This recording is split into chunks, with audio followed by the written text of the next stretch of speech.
क्या आपने कभी सोचा है वो आईना जिसमें आप रोज सुबह अपना चेहरा देखते हैं, क्या सच में वही आईना आपको देख रहा है, या फिर आपकी परछाई अपनी मर्जी से आपसे अलग होकर जी रही है?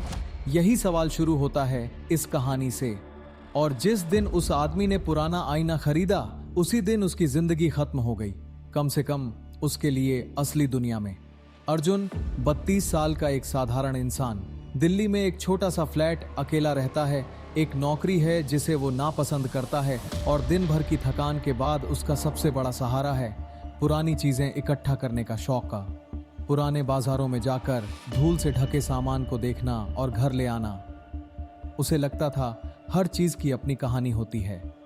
उसकी जिंदगी उबाऊ थी, पर उस शाम सब कुछ बदल गया। चांदनी चौक के पुराने एंटीक बाजार में घूमते घूमते उसकी नजर एक आईने पर पड़ी।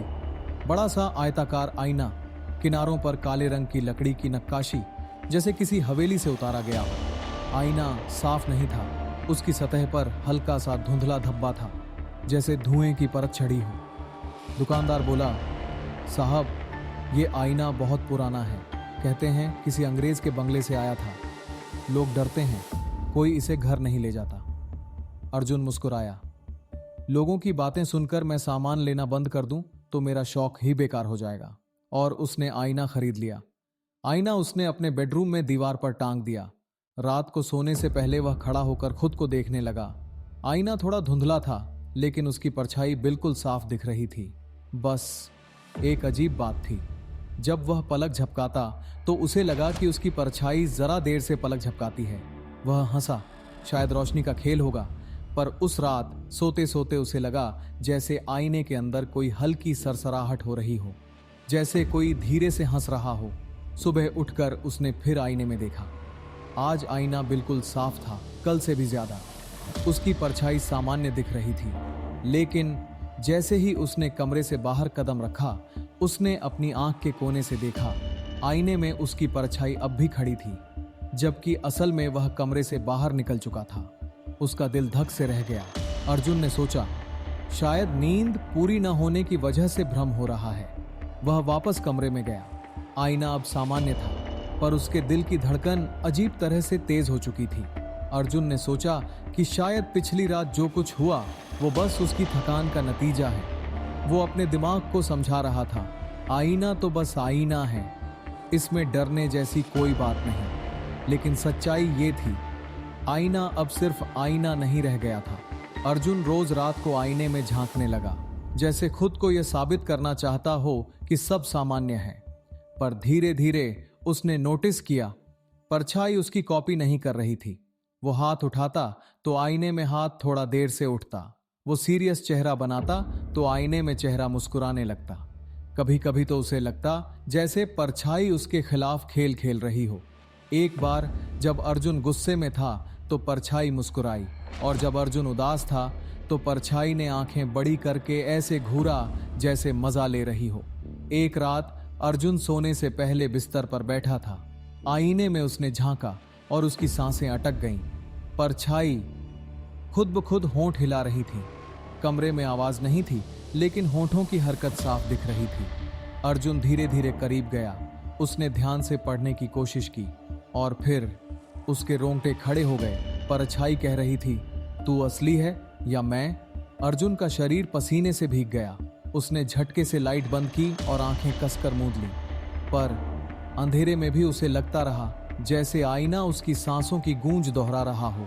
अब अर्जुन के लिए ऑफिस जाना, लोगों से मिलना, सब एक बोझ लगने लगा था। उसका ध्यान हर वक्त बस एक जगह खिंचता था, अपने बेडरूम के उस आईने की तरफ।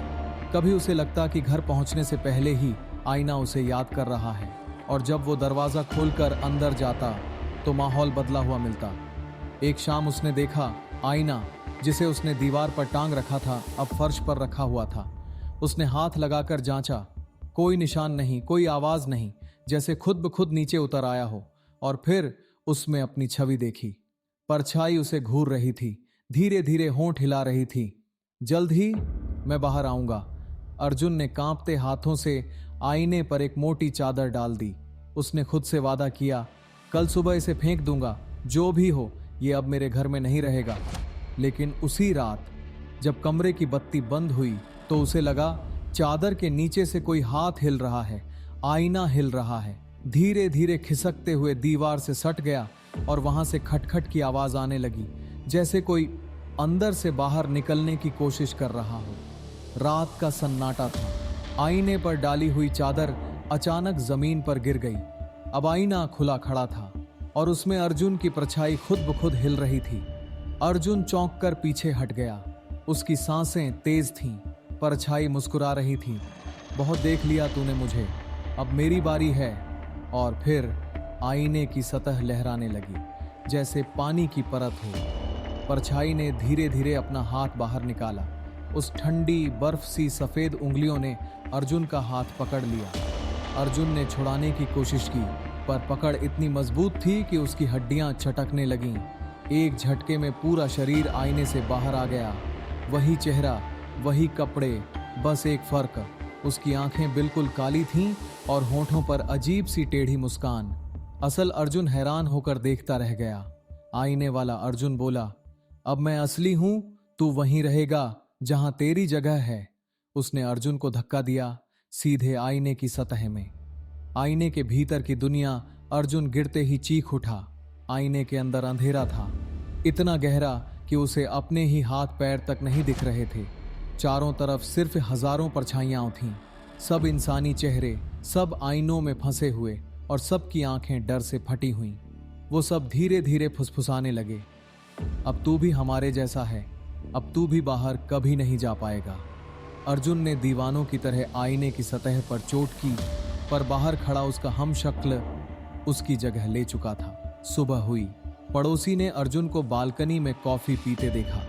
वो मुस्कुरा रहा था जैसे सब सामान्य हो, लेकिन उसकी आंखें अब पूरी तरह काली थीं और कमरे के अंदर आईने की सतह पर असली अर्जुन का चेहरा चिपका हुआ था, चीखता हुआ, खामोश, हमेशा के लिए कैद। अगर आपको ये कहानी पसंद आई हो तो स्केरी फैक्ट्स को सब्सक्राइब करना ना भूलें। आपके लिए ऐसी